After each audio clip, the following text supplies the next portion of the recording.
The Happy Prince by Oscar Wilde. High above the city, on a tall column, stood the statue of the Happy Prince. He was gilded all over with thin leaves of fine gold. For his eyes, he had 2 bright sapphires, and a large red ruby glowed on his sword hilt. He was very much admired indeed. "He is as beautiful as a weathercock," remarked one of the town councillors, who wished to gain a reputation for having artistic taste. "Only not quite so useful," he added, fearing lest people should think him unpractical, which he really was not. "Why can't you be like the Happy Prince?" asked a sensible mother of her little boy, who was crying for the moon. "The Happy Prince never dreams of crying for anything." "I am glad there is someone in the world who is quite happy," muttered a disappointed man as he gazed at the wonderful statue. "He looks just like an angel," said the charity children as they came out of the cathedral in their bright scarlet cloaks and their clean white pinafores. "How do you know?" said the mathematical master. "You have never seen one." "Oh, but we have, in our dreams," answered the children, and the mathematical master frowned and looked very severe, for he did not approve of children dreaming. One night there flew over the city a little swallow.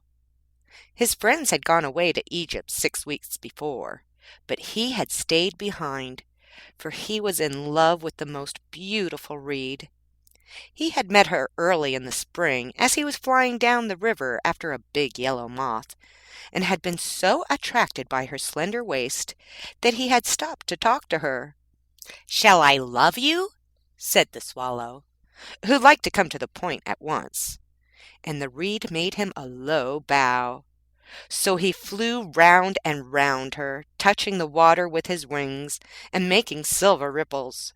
This was his courtship, and it lasted all through the summer. "It is a attachment," twittered the other swallows. "She has no money and far too many relations." And indeed the river was quite full of reeds.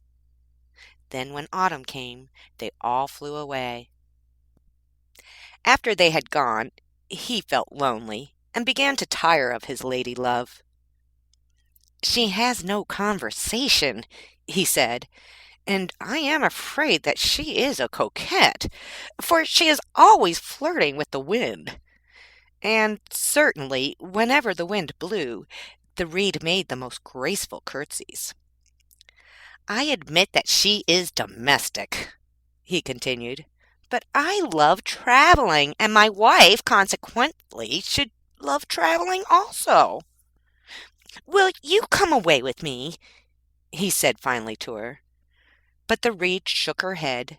She was so attached to her home. "You have been trifling with me," he cried. "I am off to the pyramids. Goodbye!" And he flew away. All day long he flew, and at night time he arrived at the city. "Where shall I put up?" he said. "I hope the town has made preparations." Then he saw the statue on the tall column. "I will put up there," he cried. "It is a fine position with plenty of fresh air." So he alighted just between the feet of the Happy Prince. "I have a golden bedroom," he said softly to himself as he looked round, and he prepared to go to sleep. But just as he was putting his head under his wing, a large drop of water fell on him. "What a curious thing!" he cried. "There is not a single cloud in the sky. The stars are quite clear and bright, and yet it is raining. The climate in the north of Europe is really dreadful." The reed used to like the rain, but that was merely her selfishness. Then another drop fell. "What is the use of a statue if it cannot keep the rain off?" he said. "I must look for a good chimney pot." And he determined to fly away. But before he had opened his wings, a third drop fell, and he looked up and saw— oh, what did he see? The eyes of the happy prince were filled with tears, and tears were running down his golden cheeks. His face was so beautiful in the moonlight that the little swallow was filled with pity. "Who are you?" he said. I am the happy prince. "Why are you weeping then?" asked the swallow. "You have quite drenched me." When I was alive and had a human heart," answered the statue, "I did not know what tears were, for I lived in the palace of sans souci, where sorrow is not allowed to enter.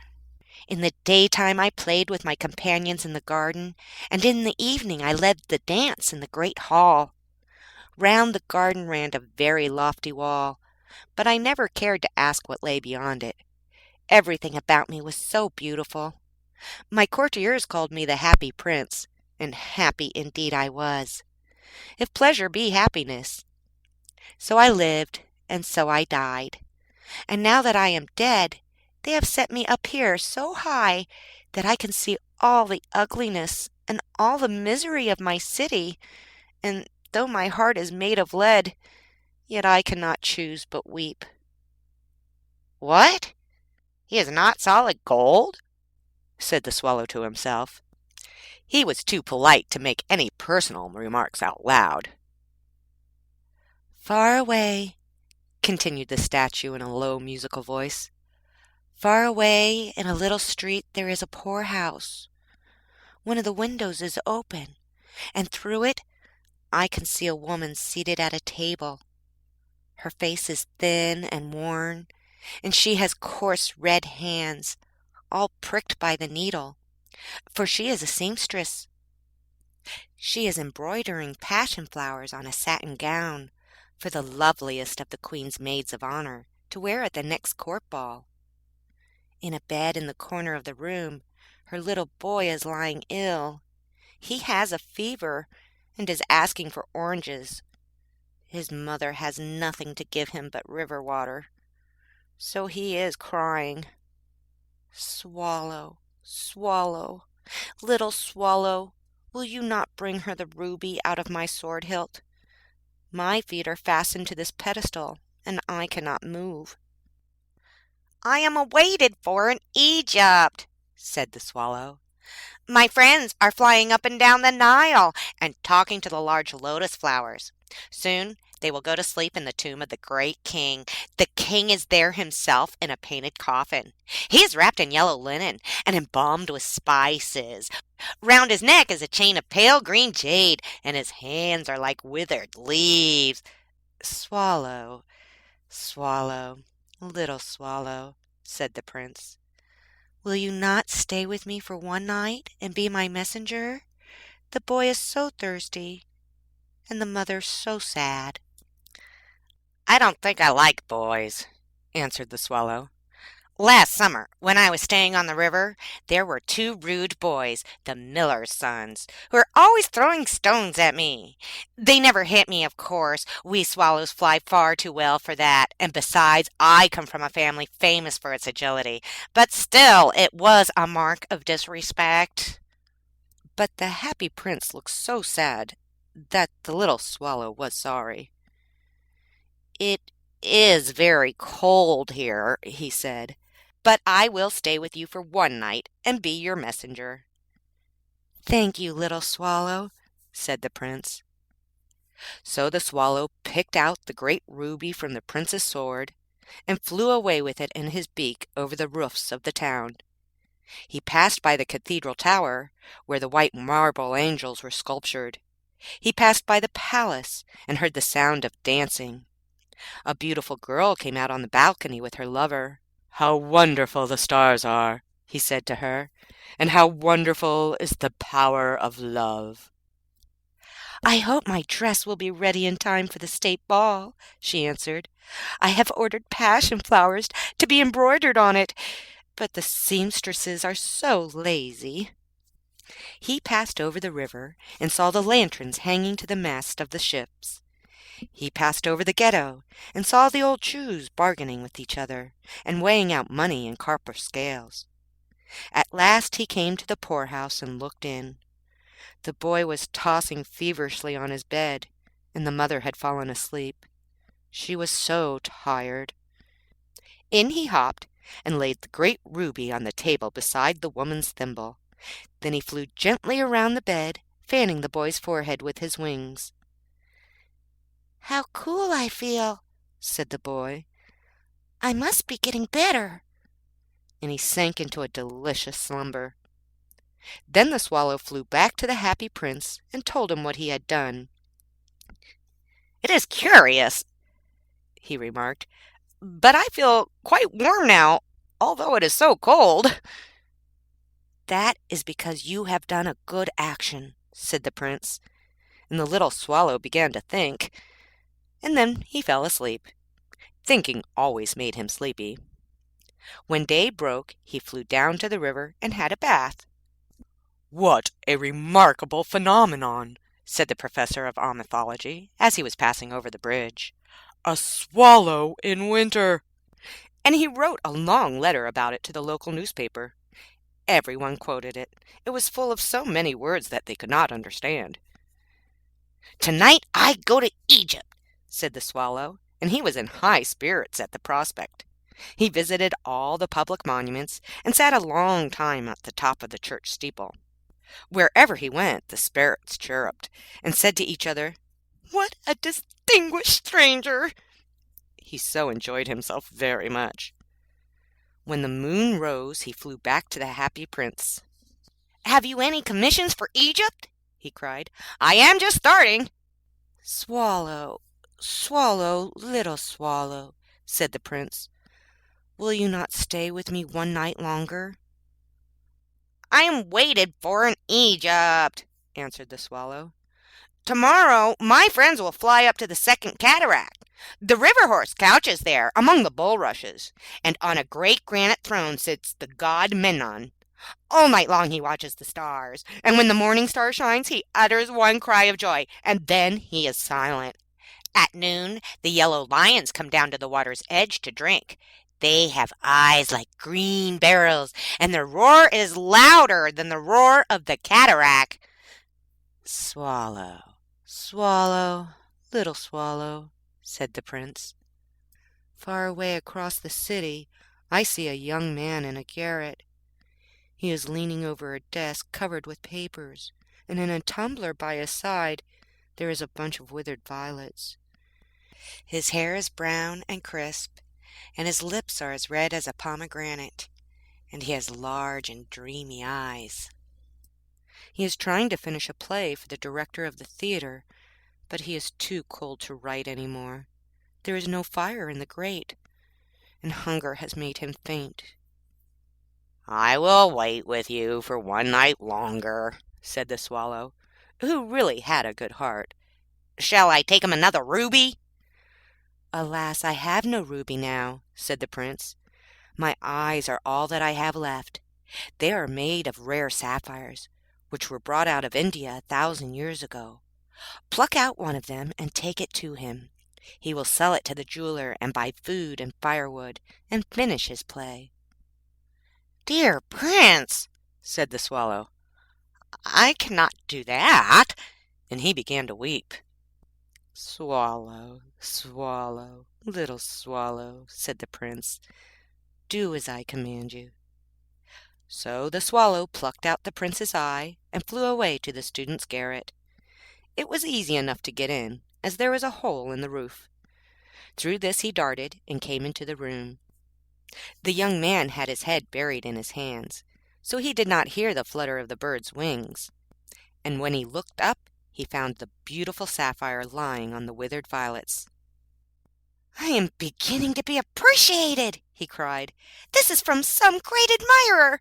Now I can finish my play." And he looked quite happy. The next day the swallow flew down to the harbor. He sat on the mast of a large vessel and watched the sailors hauling big chests out of the hold with ropes. "Heave-a-ho! they shouted as each chest came up.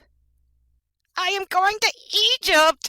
cried the swallow, but nobody minded, and when the moon rose he flew back to the happy prince. "I am come to bid you goodbye!" he cried. "Swallow, swallow, little swallow," said the prince, "will you not stay with me one night longer?" "It is winter," answered the swallow, "and the chill snow will soon be here. In Egypt the sun is warm on the green palm trees, and the crocodiles lie in the mud and look lazily about them. My companions are building a nest in the temple of Baalbec, and the pink and white doves are watching them and cooing to each other. Dear Prince, I must leave you, but I will never forget you, and the next spring I will bring you back 2 beautiful jewels in place of those that you have given away.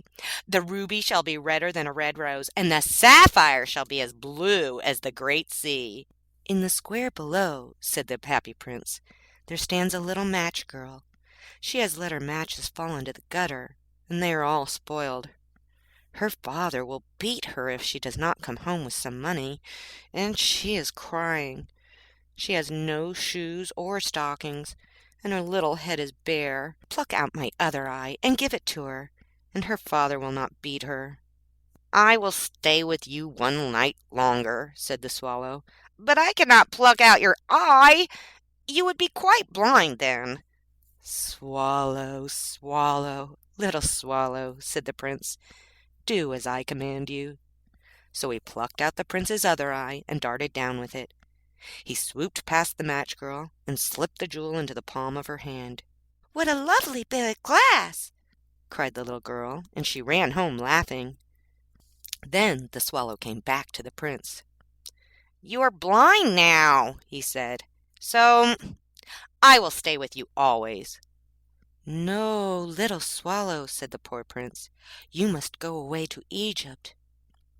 "I will stay with you always," said the swallow, and he slept at the prince's feet. All the next day he sat on the prince's shoulder and told him stories of what he had seen in strange lands. He told him of the red ibises who stand in long rows on the banks of the Nile and catch goldfish in their beaks, of the Sphinx, who is as old as the world itself and lives in the desert and knows everything, of the merchants who walk slowly by the side of their camels and carry amber beads in their hands, of the king of the mountains of the moon, who is as black as ebony and worships a large crystal, of the great green snake that sleeps in a palm tree and has 20 priests to feed it with honey cakes, and of the pygmies who sail over the big lake on large flat leaves and are always at war with the butterflies. "Dear little swallow," said the prince, "you tell me of marvelous things, but more marvelous than anything is the suffering of men and women. There is no mystery so great as misery. Fly over my city, little swallow, and tell me what you see there." So the swallow flew over the great city and saw the rich making merry in their beautiful houses, while the beggars were sitting at the gates. He flew into dark lanes and saw the white faces of starving children looking out listlessly at the black streets.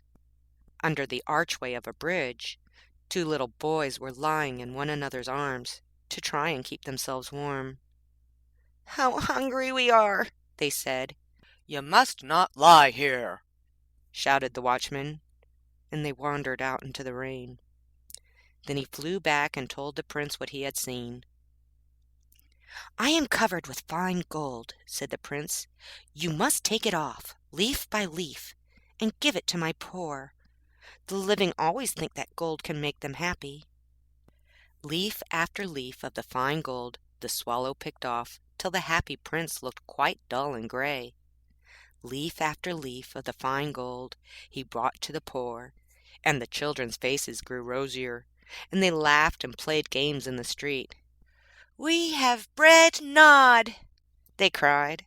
Then the snow came, and after the snow came the frost. The streets looked as if they were made of silver, they were so bright and glistening. Long icicles like crystal daggers hung down from the eaves of the houses. Everybody went about in furs, and the little boys wore scarlet caps and skated on the ice. The poor little swallow grew colder and colder, but he would not leave the prince. He loved him too well. He picked up crumbs outside the baker's door when the baker was not looking, and tried to keep himself warm by flapping his wings. But at last he knew that he was going to die. He had just strength to fly up to the prince's shoulder once more. "Goodbye, dear prince," he murmured.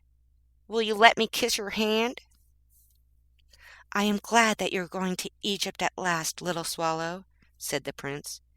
"You have stayed here too long, but you must kiss me on the lips, for I love you." "It is not to Egypt that I am going," said the swallow. "I am going to the house of death. Death is the brother of sleep, is he not?"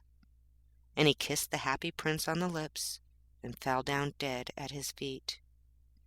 At that moment, a curious crack sounded inside the statue, as if something had broken.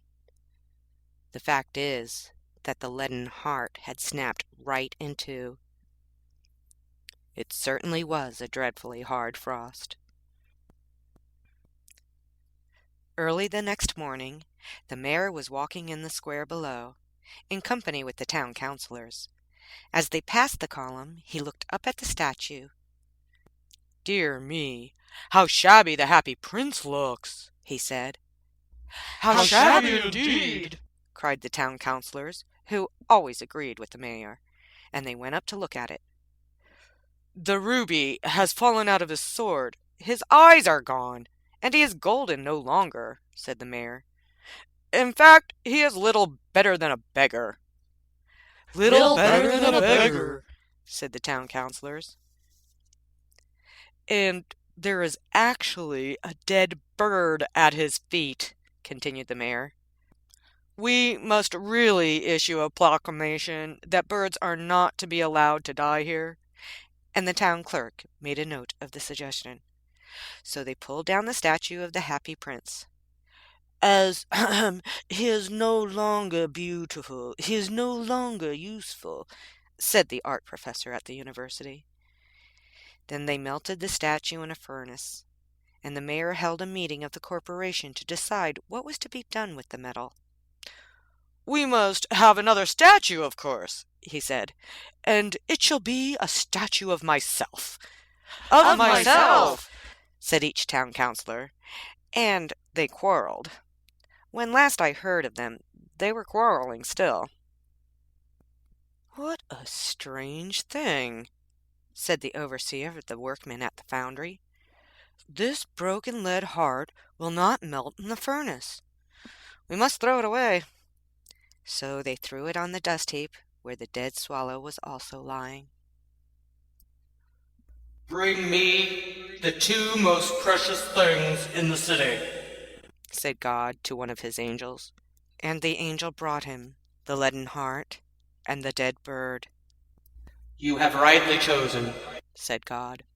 for in my garden of paradise this little bird shall sing forevermore, and in my city of gold the happy prince shall praise me." End of The Happy Prince.